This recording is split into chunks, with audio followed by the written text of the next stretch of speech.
Welcome in, ladies and gentlemen, to episode 86 of the Four Verticals podcast for Thursday, April 10th, 2025. This is the pre-show before the main show starts here on YouTube. So if you're listening to this on YouTube, you are only ones who will be getting the sort of pre-show. If you're going to be listening to this on the podcast version, if you're listening to it again, you will not get this experience. This is the pre-show, kind of letting some folks get in here maybe if you're watching this live. Of course, we will start the main show in about 3 minutes or so. At the it's right now almost 2:30, so it's 2:30 or 2:26. So at 2:30 we'll begin. Happy for you guys to join us here on the YouTube side and also on the Spotify side as well. Of course, if you are new here, be sure to subscribe, like the videos, streams, all the usual boilerplate type of stuff. It's been pretty warm up here in Jacksonville. I know it cooled down since last week. I know that when we did the show this time last week, it was really hot. But this time around, it is somewhat cooler, but still pretty warm. I think we're going to be getting rain tomorrow. And actually some rain right now as we speak in the area. So pretty soon by, excuse me, pretty soon by the time you know it, if you lived in Florida for a long time like me, we will be getting the afternoon thunderstorm routine, which technically actually started last week, last Tuesday. Of course, this is long after the show was recorded. Had a pretty decent thunderstorm that came through, but for the most part, that's pretty much been it. Really haven't had a major weather event in the past couple of months. Of course, by the time we know it, it'll be hurricane season again, starting roughly June 1st is when it usually starts up. Technically on the calendar, that's when it starts up. We can also get the storms before that, and in May. So still some time to prepare if you have not yet. I think we'll probably go here in another couple minutes or so. Again, hope everyone's having a good afternoon. Certainly I am, end of the week, Thursday. Of course, by the way, this show is live, by the way. So if you're wondering, sometimes we'll do pre-recorded shows, especially we have vacations or stuff happening where I just can't do a show live. Done that before, did that a couple weeks ago when I was unavailable technically for a live show, so sometimes we'll do that. The next time, I believe we won't have a live show. For anyone who's listening to this on the YouTube side of things, would probably be sometime around Memorial Day, definitely 4th of July, is when we will not have the ability to do a actual live show. And of course, in advance of that, we will do evergreen shows. We did that before, and we'll do it again with pre-recorded stuff. I'll make sure to specifically let you guys know about that. But in any event that we have to be off the air for some reason, hopefully we'll have at least in most cases, we'll have a show pre-recorded if we know beforehand. But anyway, just something that may happen. Sometimes we may not be able to do necessarily a live show, but most of the time we are live. Of course, we're also on Spotify as well. About to get started here in about a minute or so I get some water, and then we will get ready to start the actual show once we start recording for Spotify. And it is now 2:30 Eastern, so you're about to start here on the software I use for this, which is a sound recorder software for Spotify. And here we go in 3, 2, 1. And welcome in, ladies and gentlemen, to episode 86 of the Four Verticals podcast here on YouTube and on Spotify. Thank you so much for tuning in. Of course, we do this show live on YouTube and on Spotify as well. That will be published either later today or tomorrow. So if you prefer to listen to on Spotify, you will get the show a bit later. If you're listening to us on YouTube live or on the replay, then it will also be available a lot quicker. If you're new here, just do a couple things to make sure you are subscribed.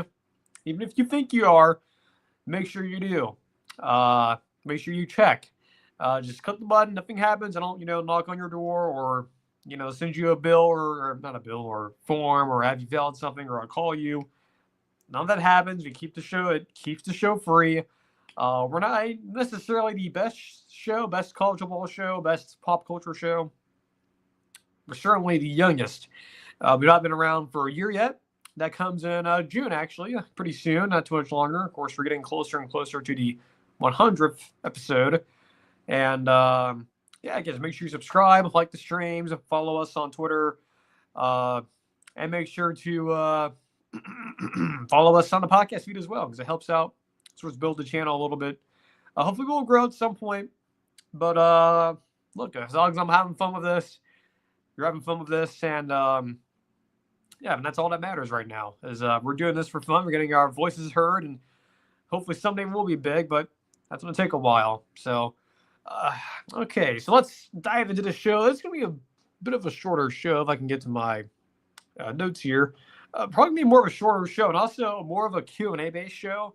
I don't usually do a whole lot of Q&A based stuff, but it's been a pretty slow news week, both in college football and in the world of Star Wars, Marvel. Of course, we have Celebration coming up for Star Wars next week, which is their fan event in Japan. I of course will not be going to that because I don't have that it's on the budget to go over there and other reasons. But I would have liked to go, but fortunately I cannot. Us or me having the ability to travel all the way across the international date line is not something I am in the ability to do that right now. But I'm sure a lot of you who are going over there, of course, most of you have already made plans to go over there early on, and I'm sure most of you are there right now.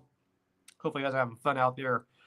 But of course, on the next week and the week after, we'll cover some of the things that are revealed, put out, some of the stuff that is covered over there. But based on what I've heard, it doesn't seem like there'll be a whole lot announced over there. So kind of disappointing, but whatever.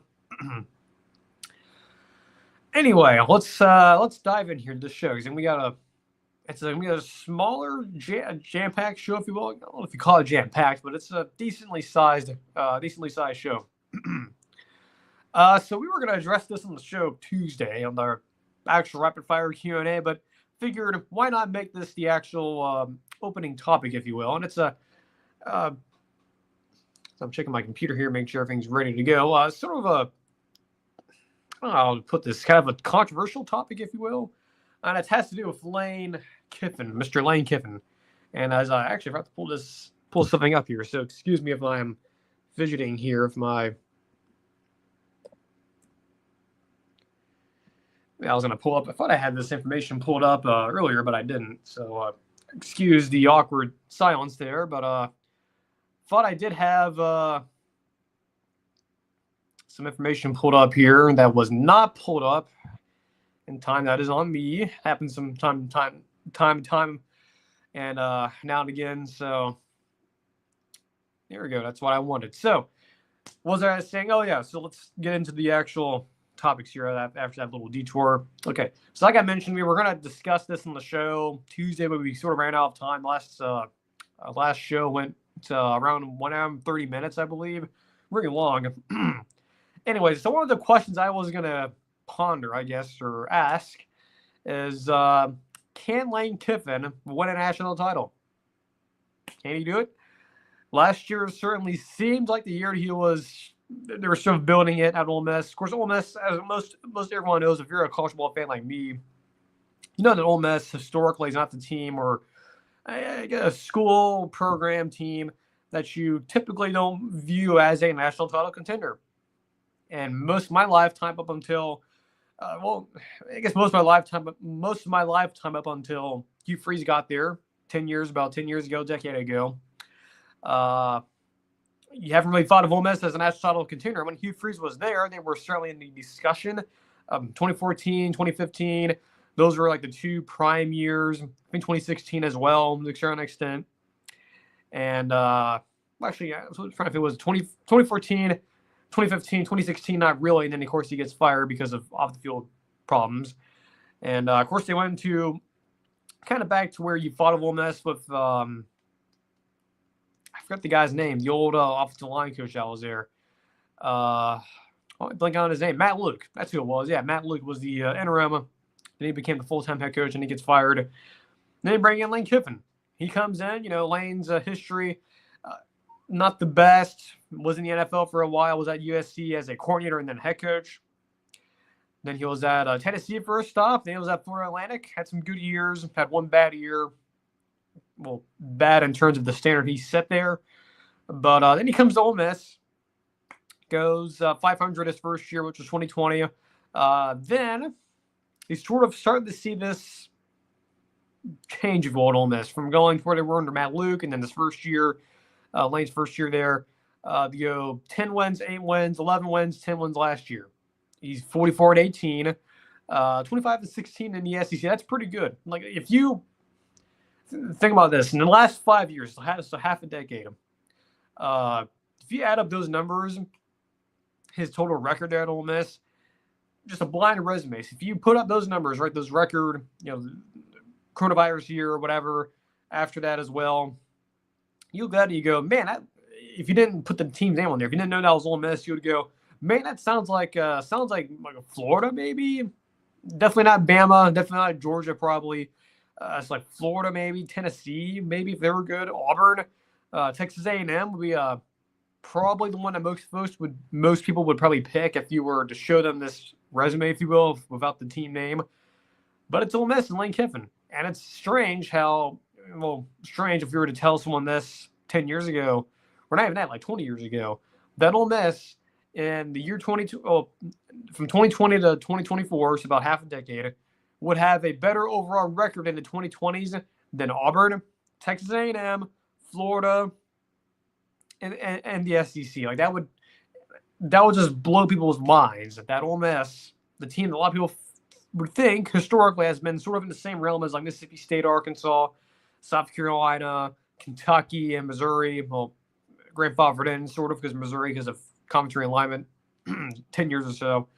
Just assume that's that record I just gave you, 44-18. That sounds like Auburn, Texas A&M, Tennessee, even going throw them in there, even though Tennessee has had success on their own as well with Josh Heupel. But excluding them, you would think, Florida, Auburn could have those records. I mean, heck, Auburn hasn't had a back-to-back 10-win season, 10 or plus more wins, 10 or more wins, back-to-back seasons since like the 80s. They haven't done it yet, at least in my lifetime, which is kind of insane. But that's Auburn for you. But for Ole Miss, pretty consistent. And that's one of the things about people when they bring up Lane Kiffin and they sort of talk about Lane Kiffin. A lot of folks have opinions about him, personally and professionally. I view it more professionally here. That when I talk to people about Lane Kiffin behind the scenes, like off the record and stuff like that, and we talk about him, when we bring up college football, and they go, "Oh man, Lane Kiffin's so overrated. He's bombastic. He goes on Twitter. He's a troll. He flamed out at USC. He flamed out with the Raiders in the NFL." Well, just look at what he's done at Ole Miss. Like, think about this. Besides Hugh Freeze, maybe like back when Archie Manning was playing quarterback, one of the Mannings was the dad was playing quarterback there. When was the last time you've seen Ole Miss have back-to-back 10-win seasons? Certainly not in my lifetime. Hugh Freeze can't even do that. Hugh Freeze in 14 and 15 had a 10-win season in 15, then had 9 wins in 14. So that was not a back-to-back 10-win season. Lane Kiffin has had the best era, if you will, the best 5-year sample size, best 5-year rolling sample size of any of our lifetimes for Ole Miss. And that's incredible. That's insane that he's been able to do that at Ole Miss after the whole scandal. Right now, of course, it wasn't the same size of like the Penn State stuff and the SMU stuff and even the Baylor stuff, but it was still a pretty serious scandal that was taking place there. And had, the roster restrictions, they were losing scholarships. Of course, they had Matt Luke there, and a lot of their good players either moved on via transfer or left for the NFL.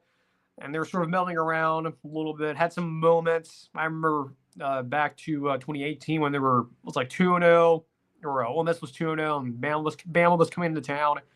And it was Jordan Ta'amu, I believe was it DK Metcalf, I believe it was the receiver. I think it was him.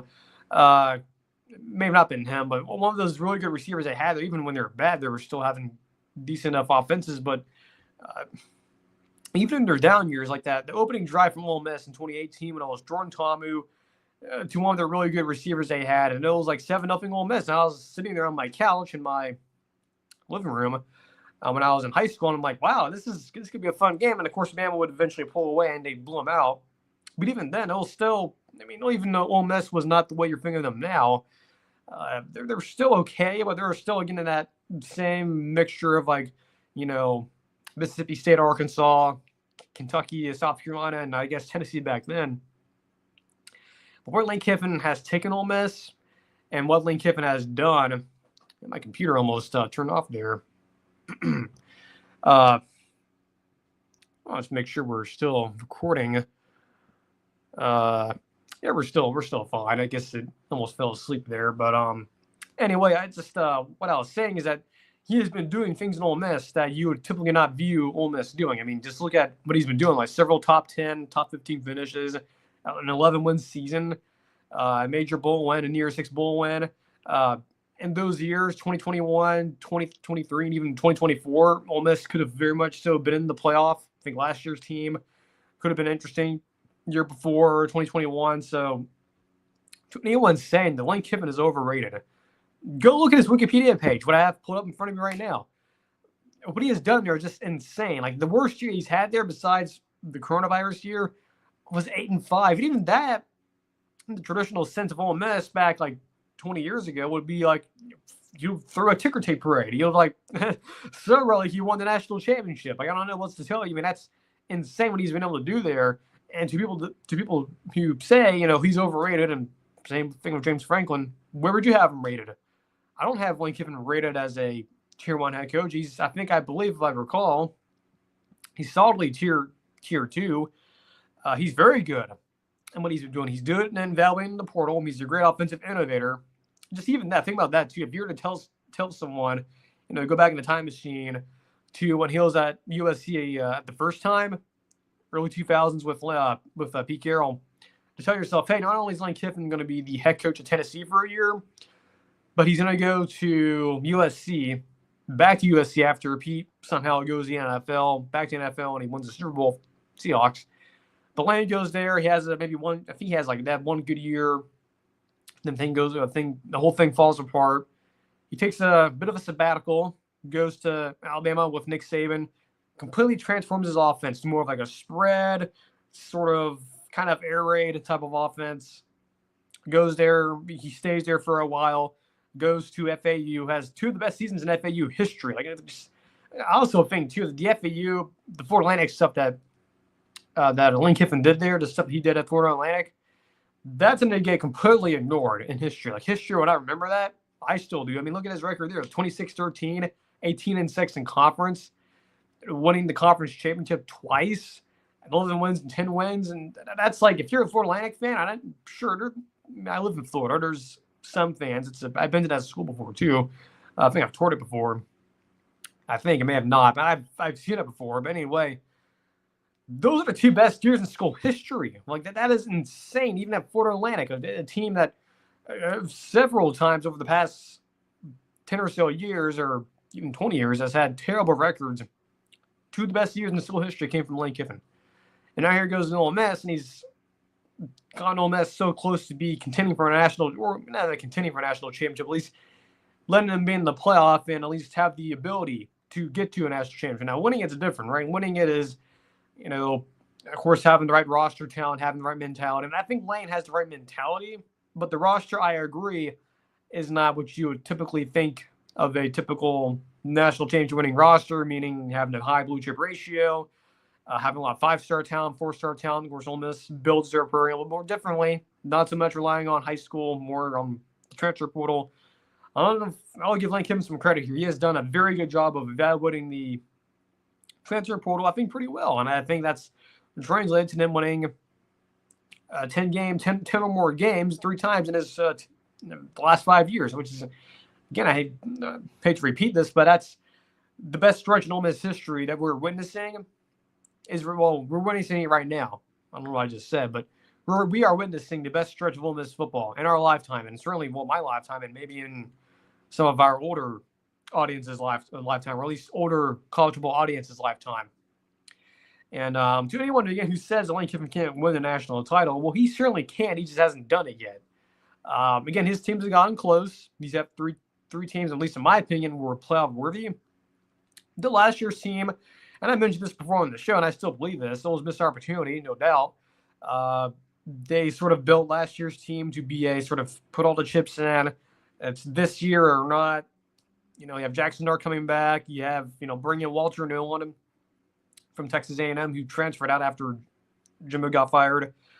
From a 5-star guy, part of that #1 recruiting class A&M had a couple years ago. They wasted an opportunity. They certainly did. I think their offense wasn't necessarily the reason why. I think defensively, a bit of a disappointment. I think you go look back at the Kentucky game, the Florida game, of those two losses that I think if you're an Ole Miss fan or a booster or administrator or even a head coach, including Lane Kiffin, that sucks. And I think both of those losses hurt. Now, the LSU loss, that was something that, Josh Pate brought up back this time last year as you have the bye advantage for LSU. Ole Miss was playing 7 straight games. It was a scheduled nightmare mismatch for Ole Miss. A loss there made sense. I even think LSU was actually favored. So that LSU game, that was the only game that I think everyone, of course, as more and more people start catching on to it, I think more folks start to realize that Ole Miss was probably going to lose that game. But, yeah, so the Florida loss hurts. The Kentucky loss, probably the most embarrassing out of all of them.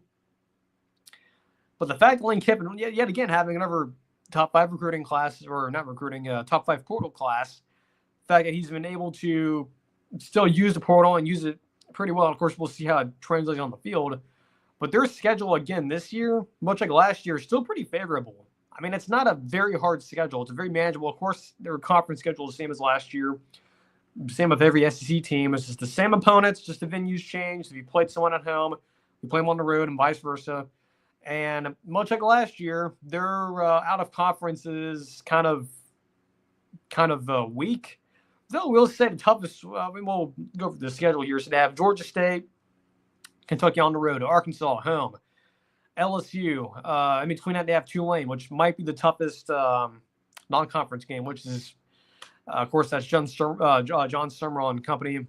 Very good team, very good G5 team. That's a team that I'm telling you guys, and I'll keep telling you guys, that's a team you should not be sleeping on. John Summerall, too, will be a head coach that will be getting opportunities to coach, especially in the Southeastern region, the SEC, ACC.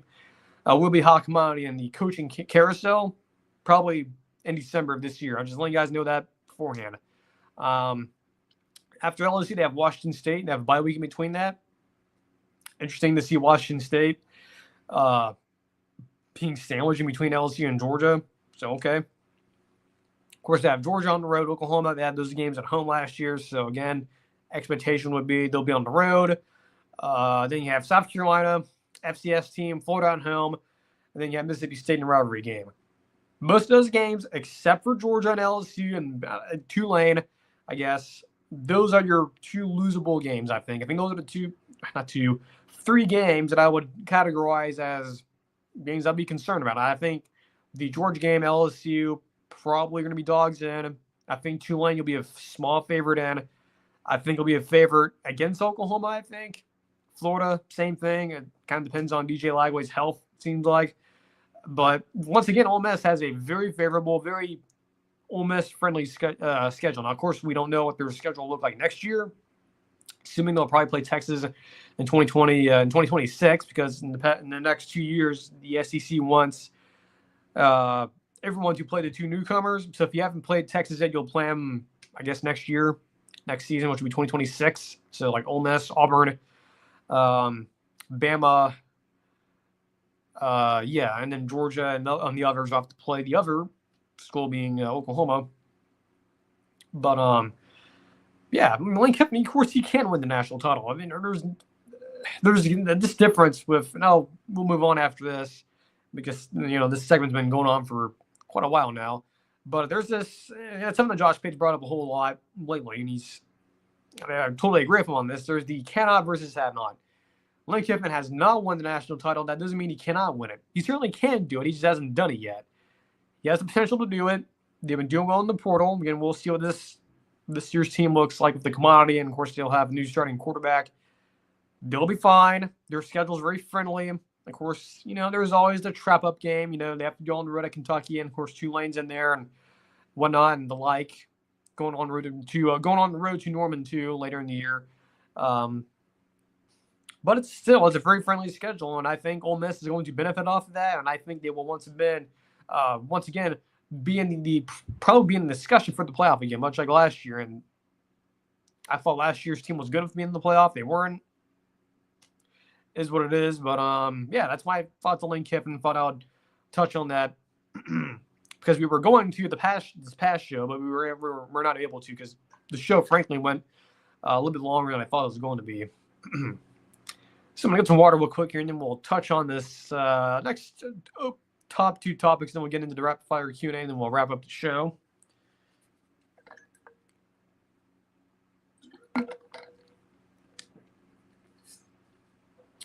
So this was something I wanted to talk about for a little bit.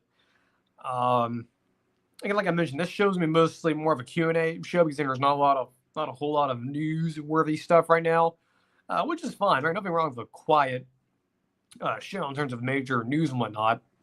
But there's just been but a topic one to cover here on the show. And that's the college football show issue.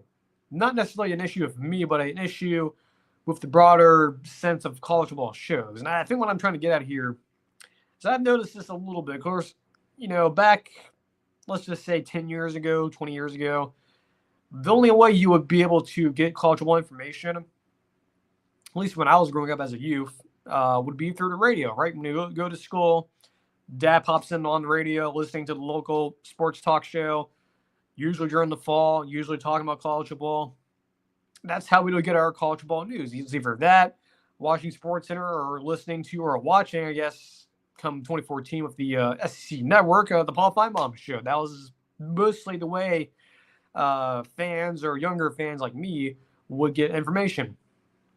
And then, of course, you'd watch the games on Saturdays in the fall on TV, and you'll listen to halftime shows or college game day or watching college football final, which I don't even think even exists anymore. At least a version of it that used to exist does not anymore with Reese Davis, Mark May, and Lou Holtz.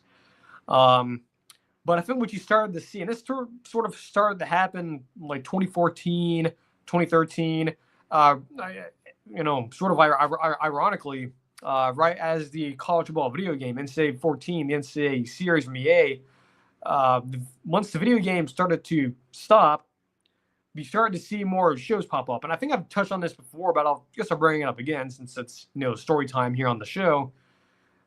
The way I think people view these shows like Cover 3, Josh Pate's college football show, JD Pickell, my show, Paul Feinbaum, shows like us, and there's other shows too, smaller channels and whatnot.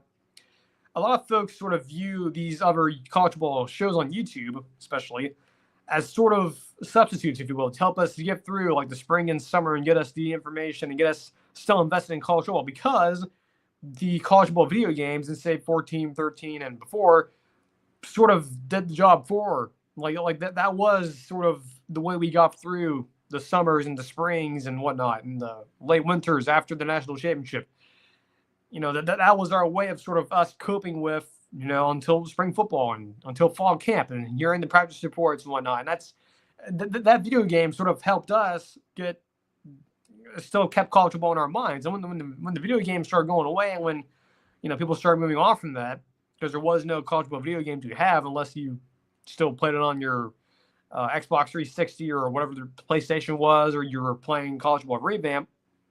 Once that video game started going away, at least for most of the public, except for us, the major nerds who were still finding ways to play it, the alternative way to sort of get you invested in college football and get you engaged with it was these new shows popping up. Like, again, Cover 3, Josh Pate show, JD Pickell, shows like that, shows that were sort of helping you, again, get through the spring and summer, shows that were keeping you informed. And I think that's all great, right? It's great to have these different shows to listen to and get you different access and get you information that you're not getting anymore on like SportsCenter or even Paul Feinbaum, because now those shows, especially Feinbaum, is now just taking calls and sort of cookie cutter. Look, nothing against Paul. I mean, he's a legend. Look, I'm not saying he's not a legend, but shows like that, shows like SportsCenter now. I mean, I'm not turning this into a vast SportsCenter. There's some good folks over there that still work over at ESPN. Scott Van Pelt's one of them. I actually enjoy his SportsCenter show that comes on on select nights during the week from Washington, D.C. At midnight, usually early in the morning. But besides that, you're not getting 24/7 college football coverage. It's not on TV anymore. The medium is now shifting towards shows like mine, Josh Pate's, Cover 3, 247 now, their channel.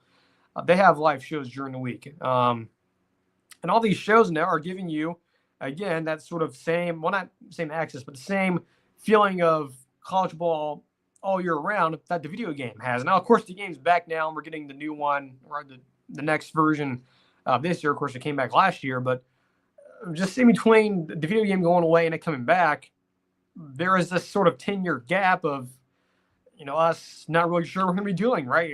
Besides watching YouTube videos of, like, highlights from games past, you have these shows popping up. But again, I think these shows are great. They give you great intel. They're entertaining. They sort of give you the information that you want as a fan. But the one thing I think that has to be addressed, and I think this also goes for other fandoms as well, like Marvel and Star Wars, that as we start to get more and more of these like podcasts and the shows like mine and, Josh Pate's show and all these other sports shows, and you have, Josh over at Damn Nerds, the more and more we start to get these podcasts and YouTube channels that sort of dive into the weeds of these things that we love, like college football, Marvel, Star Wars, the more and more we start to get maybe too much information. What I mean by that is that we start to get this sort of, I don't know how they call it, like information saturation, where we want information, right? We want information about college football and Marvel and Star Wars, but it's almost like we're getting too much information, and we're almost sort of, and I've even experienced this myself, and I've also seen other folks talk about this too, where we're sort of getting this like too much information to where it's sort of twisting the way we view things. And I think sort of, the perception of certain things. And of course, there's actually, in terms of Marvel and Star Wars, we'll talk about that actually in the next segment. But in terms of college football, it's almost like in some ways we're getting too much information, especially with like the transfer portal stuff, NIL, and the behind the scenes stuff. It's like certain things that we probably don't need to know, but there's a curiosity there to know about it. And I don't necessarily blame anyone for knowing that. I at least want to know. As someone who's a fan of the sport, I want to know what's going on with the house settlement and the NIL and the portal, and along with the interviews of coaches, especially the stuff that Josh Pate's doing right now, the speaker series.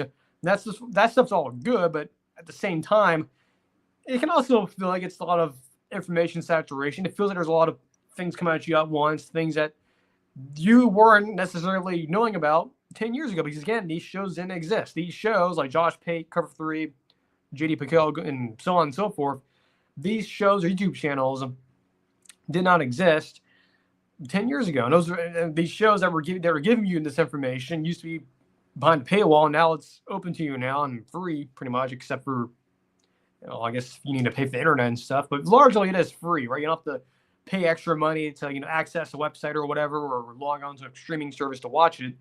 It's available to you and it's there for you for free. Like my show, Josh Pate's show, and others I mentioned, it's all free for you to listen to, and it's giving you access and it's giving you ways to, get new information about the sport that you maybe weren't interested before or didn't really realize before. And that's great, but also at the same time, I think the issue that I've seen a lot of folks talk about is there too much information? Is it too much so where we're getting all this information, like an avalanche, right? It's avalanche coming down the mountain, and it's like you're being bombarded with too much information where it just feels too saturated. That might be true, but I think if you love something a lot, like me with college football, I adore these shows. And I love listening to Josh Pate's show every other night, pretty much twice a week. Cover 3, same thing. I like getting the insight from those guys, and I do think it enhances your knowledge of college football and also gets you thinking about it and excited for it. Again, sort of the same way the video game was 10 years ago in the original run. It gets you invested in college football, and it makes you excited for the upcoming season. And I think they do a good job of presenting that. But I'm also not going to ignore that, yes, there is an issue of like oversaturation. Maybe we're learning a little bit too much about certain behind-the-scenes stuff, and it might bore some people. But for people like me, the super nerds, or in some cases the sickos, we adore that. We adore hearing about NIL and spring practice intel and quarterback battles and the the odds stuff and FanDuel and going over crunching the numbers and stuff like that. Like that stuff to us is we eat that and we enjoy that. And I think a lot of folks who are more of the general public probably see that and they want to click away because it's boring. But for the hardcores like me and much of you are listening to this show, if you are, which currently there's 0 watching the stream, but at least on YouTube, but we like that stuff. And I think shows like that, well, yes, I acknowledge that there is an issue of, the oversaturation and stuff like that. It's not so much of a major issue in my opinion, but it's certainly there. And it's certainly something that perhaps as time goes on, as these shows continue to grow and, expand a little bit in terms of their reach, who knows if it'll be an issue. But to me, it's not an issue. I like those shows. And of course, mine's the same way, right? I like doing my show and I wouldn't trade anything for it. One more thing here off the top, then we'll get into some rapid-fire Q&A. So the Andor leak we talked about on Tuesday that was revealed over the weekend from Josh over at Dev Nerds was basically confirmed a couple of days ago, or not a couple of days ago, I think it was yesterday, from a Best Spin Bulletin over there. Great guys who cover a lot of leaks and scoops and whatnot for Star Wars. They sort of went into, of course, the schedule for Andor came out, at least when the episodes would be released, and it's going to be 12 episodes total with several, I guess, three episode sections or whatever, just chunks of episodes will be released every Wednesday, I guess. So that was released, and then they sort of went into some of the leaks and stuff, and they did confirm that what was addressed over the weekend with Josh over at Dev Nerds about the situation with Bix and the sort of the real world legal issue that will be introduced in the show, or at least that was being reported over the weekend. That's been confirmed. They have confirmed it too with their sources, and that's going to happen. This point is what it is. I've already given my spiel on that on Tuesday. If you want to know more about that, go to the Tuesday show because I'm not repeating it here. If you want the short version, I think it's garbage. I think it's stupid. I think it totally goes against the vibe of Star Wars, but whatever. I've already went on my whole monologue about that on Tuesday. I wanted to sort of address the fan toxicity. This is not just Star Wars either. It's also related to Marvel as well, because I mean, with Daredevil Born Again, the show has been pretty controversial. Some of the episodes have been better or worse than others. Just a lot of toxicity. And I think this is something that Josh over at Dev Nerds has talked about recently a lot the last couple of days. Sort of going into the issue I was just talking about with College Football with the oversaturation of information. It applies with Star Wars and Marvel. Mostly Marvel now, because I think of Star Wars, it's other issues besides that. But I think of Marvel, one of the issues and why I think there is a lot of toxicity is because of the oversaturation of like leaks and rumors and things coming out and people talking about the behind the scenes stuff and really diving into like the number crunching of the box office and talking about the engagement stuff and doing watch parties and stuff. That to me is sort of why there is this fan toxicity, and it's because of the oversaturation, which is what I'm fearing for college football. Even though I don't think it's there yet, though I am feeling it's sort of getting to percolate a little bit. But it's been an issue of Marvel. It's really been an issue, especially with now leaks and stuff, with especially with all these Twitter scoopers and stuff that are on Twitter, and you know who they are, enough to point them out to you, that will tease things and put things behind the paywall, and you have to go and pay them money, and you have to see things, and like maybe like they describe concept art or whatever. Maybe they heard something through the grapevine because they have different sources via different departments of the studio or whatnot, or VFX companies or whatnot. But I think that's certainly the crux of it with fan toxicity, is that we do know a lot about this stuff, like the leaks and stuff, and we sort of are, learning about things beforehand, and maybe we like it or we don't like it, or vice versa. And then when the thing comes out, it's the opposite, right? For example, if Multiverse of Madness, there was a lot of in the film, when we go to the alternate universe, 838, with the Illuminati and stuff like that, there were reports from many of these Twitter scoopers and whatnot who were sort of casually teasing certain characters and whatnot who might be a part of that group, the Illuminati of 838. And then again, when the movie comes out, those characters aren't there, but then they have to explain themselves on Twitter saying, hey, some stuff may have changed. I'm paraphrasing, but they sort of, tell you, look, this was true at some point, but I guess they changed it and let them, lo and behold, concept art comes out a year later and they say, see, that's what I was talking about. That's what I saw. Just things like that. Then, of course, you have other stuff like the Marvels a couple years ago when those leaks came out, and the leaks for Captain America: Brave New World when those came out back last fall, and we started to learn a little bit too much about the plot of that movie, and folks started to get really worried. And it's that, and also, of course, the other behind-the-scenes stuff like the reshoots and stuff. And I think a lot of folks get tied into that. And of course, right now we're dealing with a situation with Fantastic Four too, with there's reshoots going on, and there's an article that came out from Entertainment Weekly that deals with the character of Human Torch, Johnny Storm. Sort of. I mean, I haven't looked into it too much, but it's getting a lot of controversy. I'm sure Josh over at Dev Nerds will touch on that tomorrow on his stream if he is streaming. I think he is tomorrow. But that's something that's percolated recently in the past couple of hours. So yeah, I think it's fan toxicity definitely is a stem of us watching shows like Josh's show and Heavy Spoilers and New Rock Stars and Screen Crush. And look, I admire those guys, Ryan Airy, Bear Voss, Paul from Heavy Spoilers, but it's just, to me, and I think this is an issue broadly, and then of course we included this of college football too, but is this information we're getting, is it too much information? Is it sort of tantalizing or sort of making us feel a certain way before the thing comes out? I don't know. It's just something to ponder a little bit, but yeah, it's something that I've been thinking about a little bit of the whole fan toxicity and folks, there's certainly a lot of tension right now. And of course, you have Thunderbolts coming out. The movie looks great. Everything we have seen from it looks great. It's not tracking well. I'll touch on that on Tuesday, but the numbers speak for themselves, the projections, which are out there via the various Hollywood trades, and that's not looking too good. And it looks like it's going to be that's going to be another flop, even though the movie's going to be pretty good, I think.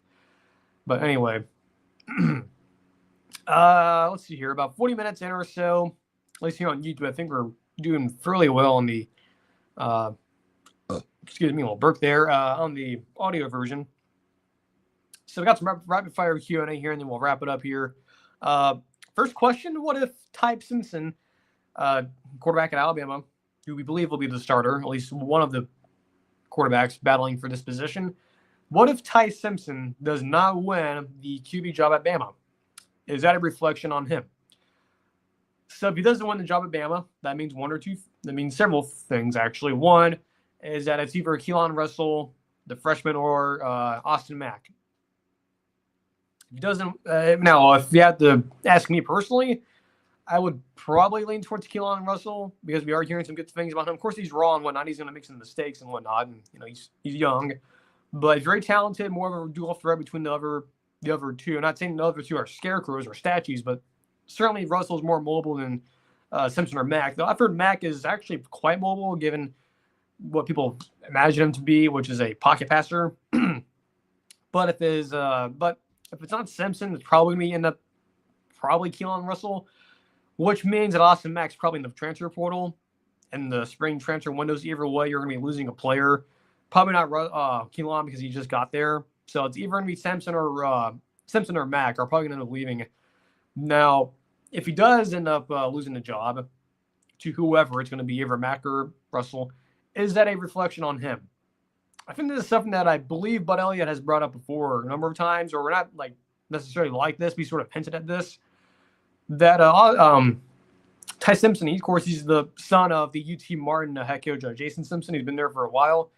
For those who don't know that, so he is a coach's son. So he has a lot of knowledge. He's been around the sport for a while, even before he was old enough to play it. But he has been at Bama for a long time. He was a 4-star recruit. He was there with, with Bryce Young. He was there for Jalen Milroe last year. And the one thing that I think that whoever it was, either Bud Elliott or not, on Cover 3 brought this up, that it is interesting that even when Milroe was struggling, either last year or the year before, that Ty Simpson did not come in to replace him. Whether it was Nick Saban the year before, and of course they had Tyler Buckner come in, and of course last year of Kalen DeBoer, they did not put in Simpson when Milroe was struggling. Look at the Vanderbilt game, Tennessee game, or the game against Oklahoma, and also the game against Michigan in the bowl game. They did not put Ty Simpson in. So what does it tell you about Simpson? Was he not ready last year, or was it a trust issue? I kind of lean towards the trust issue thing, because the coaching staff did get there. They didn't have enough time to really experience him. I feel that is an excuse, and I do understand that. Yeah, the fact that, and then I'm thinking about it, it is kind of strange how you had Milroe struggle at times last year. And look, I'm not saying Milroe was some crapper quarterback. No, he was good, though his health, I guess, and the sort of his hesitancy to not run the football as much, because his main function when he was the QB last year, the past couple of years, was running the football. That was his skill set. That was his modus operandi, was the ability to run the football. And that's what he was good at doing. And look, nothing wrong with that. Who doesn't like running quarterback? I do. But when he was not running the football and they made him, he was more, I guess, hesitant to do that, he struggled. And not to mention the health thing. And that was not something that was like confirmed. He wasn't like hurt, but certainly not fully, he wasn't at full strength at times last year. And I think it's interesting that they didn't consider Ty Simpson, which again tells you, or makes you wonder, is he not that good? Also, despite the fact that he's had 2 times already to beat out Jalen Milroe, and he hasn't done it. And the year before, with Saban's last year, they had to bring in a guy who is now playing lacrosse at Notre Dame. So that does concern a little bit. Yeah, is that a reflection on him? It kind of is. And that's disappointing given the fact that he is a coach's son. He's a former 4-star kid. And look, I'm not saying every single 4 or 5-star kid has to pan out. They have to be, some generational quarterback. But if you're not able to beat out a guy who is not the best quarterback ever 2 years in a row, and now here you are in somewhat of a battle with, I grant you, a 5-star guy in Austin Mack, who the current coaching staff knows from their previous stop. Is that a reflection on you? Yeah, it is. I'll be honest, it is. And if he loses his job, that's going to be, at least for him on himself, from a meso scale level. For Ty Simpson, yeah, that's bad for him and bad for certainly his, his pride, I guess. But as a Bama fan, if I were one, you have 3 really good options. You have Simpson, Austin Mack, and then Keelan Russell. So regardless of who the quarterback's going to be there, I think we're going to be fine. But I do know for sure that you're going to have really good receiving core, because you have Ryan Williams, Bernard is still there, I believe. They're going to be fine. I believe this will probably be the best receiving room they've had there in a number of years, which is good. I mean, whenever Bama has a really good receiving core, they usually do big things. And Kellen DeBoer certainly knows a lot about that. So next question here. What are expectations for the spring transfer window, which is going to be starting soon because, spring practice is wrapping up for a lot of schools. I don't know. Of course, last year, look, how should I say this? I mean, of course, last year, anyone who watches Josh Pate a lot, last year Josh was sort of sounding the, waving the flag about, hey, I'm hearing some stuff about big movement in the spring portal, even more significant than the winter one, the first one, the spring window. Didn't happen last year. And Josh admitted he was wrong. He may have gotten some bad information or maybe dramatized information. I don't expect we'll have a lot of movement. We are hearing some guys moving in the portal, entering into the database and stuff, because if you guys don't know, if we need a reminder, the transfer database for the portal, you cannot access it from the public. So you have to be like an administrator, a player, or a coach, which is administrator, or a college employee at these major universities. You cannot access it publicly. You have to be given like a code or something that's apparently like an encrypted website. And yes, you cannot access it publicly. You have to have a special password, and it's heavily secure and whatnot. So you cannot view it publicly. So it's only coaches, players. I believe some media members have access to it. So I think some of the top guys like 247, ESPN, Fox, some of the major reporters, they have access to it. And they can go through and look at some stuff. So that's where all the information is coming from. It's people who have access to the website.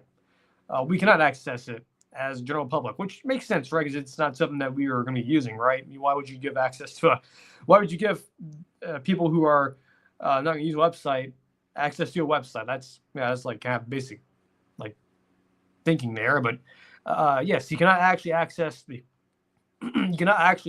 portal. So you cannot access the website. It's unless you're a professional journalist, school employee, administrator, or a player or coach, you cannot. But my expectations for it, what I'm expecting to see, not a whole lot, probably, much like the past window. I think with NIL, a lot of these schools finally starting to catch up with, paying players and actually putting out the money to keep guys around.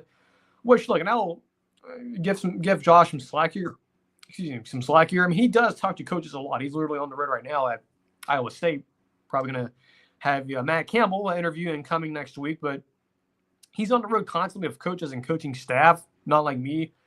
But from what I'm gathering, the reason why he was so worried about it last year, at least the portal, was that he was hearing information from a lot of these coaching staff about a lot of these staff saying, hey, we're hearing some stuff about, these players getting contacted. They've been openly talked to it about us and whatnot. And I'm not saying that what Josh was hearing last year was wrong. I believe there was some fear and there was some initial worry about some of these schools, like think Mississippi State, Iowa State, naming these schools I've never randomly, Virginia Tech, Louisville. Just some worry about, are we about to lose some of our star players because maybe they want more money, or they want maybe they want to move closer to home or whatnot. Maybe they want other incentives or stuff like that, or maybe they want to go to a bigger school, whatever. Regardless, that was part of it. And I think a lot of these schools were sort of, kind of, I guess, a bit of a message, if you will, to their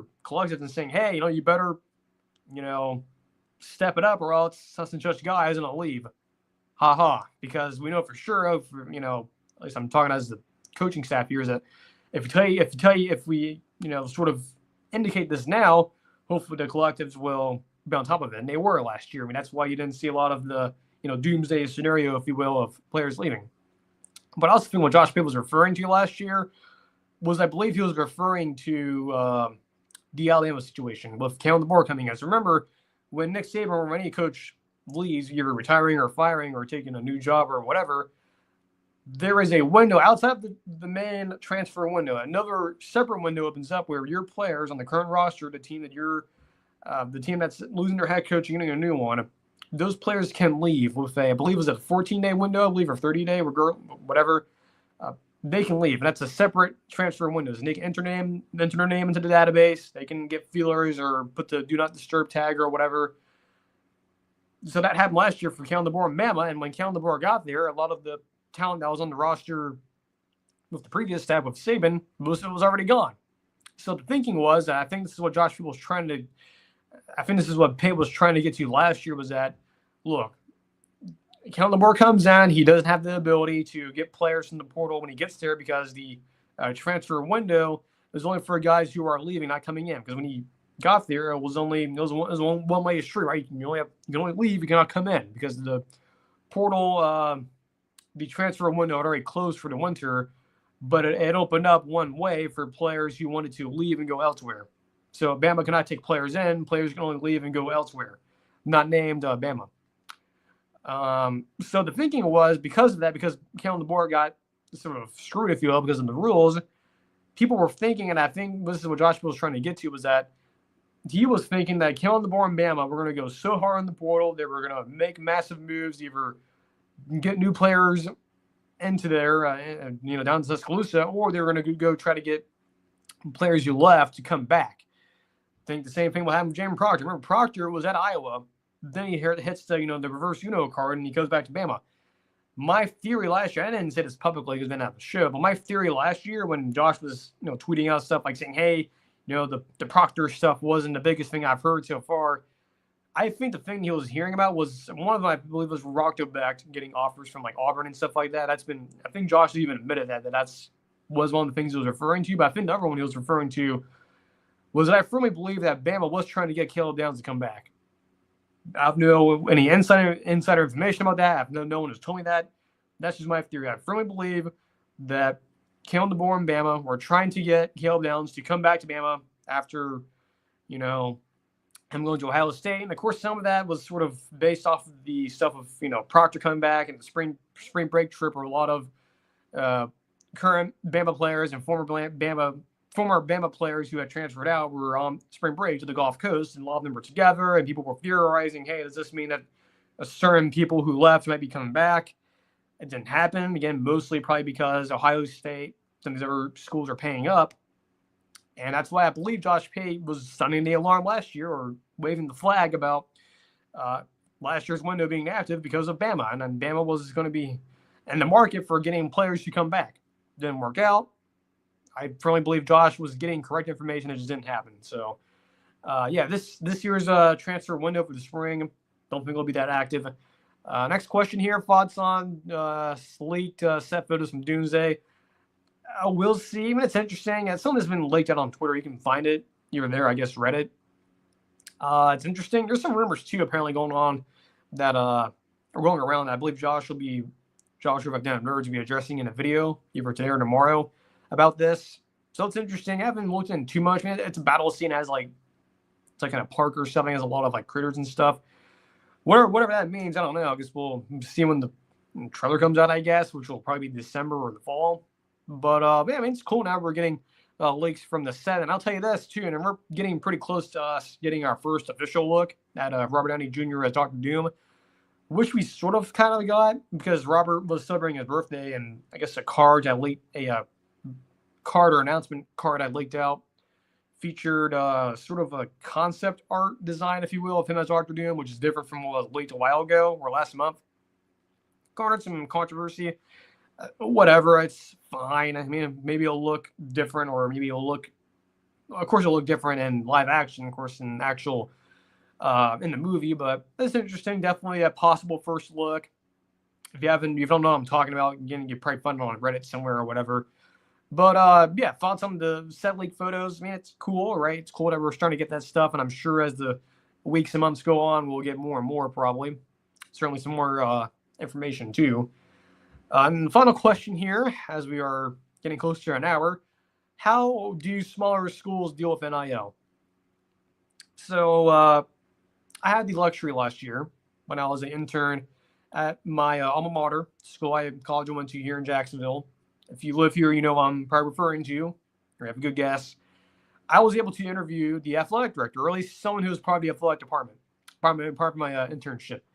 And I did the interview, which sort of was the catalyst, if you will, to get me to do this show. Because the guys who are the supervisor, I guess, well, not supervisor, but the folks who I was interning with, the upper management, I guess, the actual employees, told me, hey, that's a pretty good job. There's some things you can work on, but pretty good for first go around. One of the questions I asked this athletic member of the athletic department was about NIL. Of course, the school I go to, we only have basketball. Of course, I'm still in the grad program, so I'm not fully graduated yet. But they do have a basketball program, no football program, so that narrows down who it is.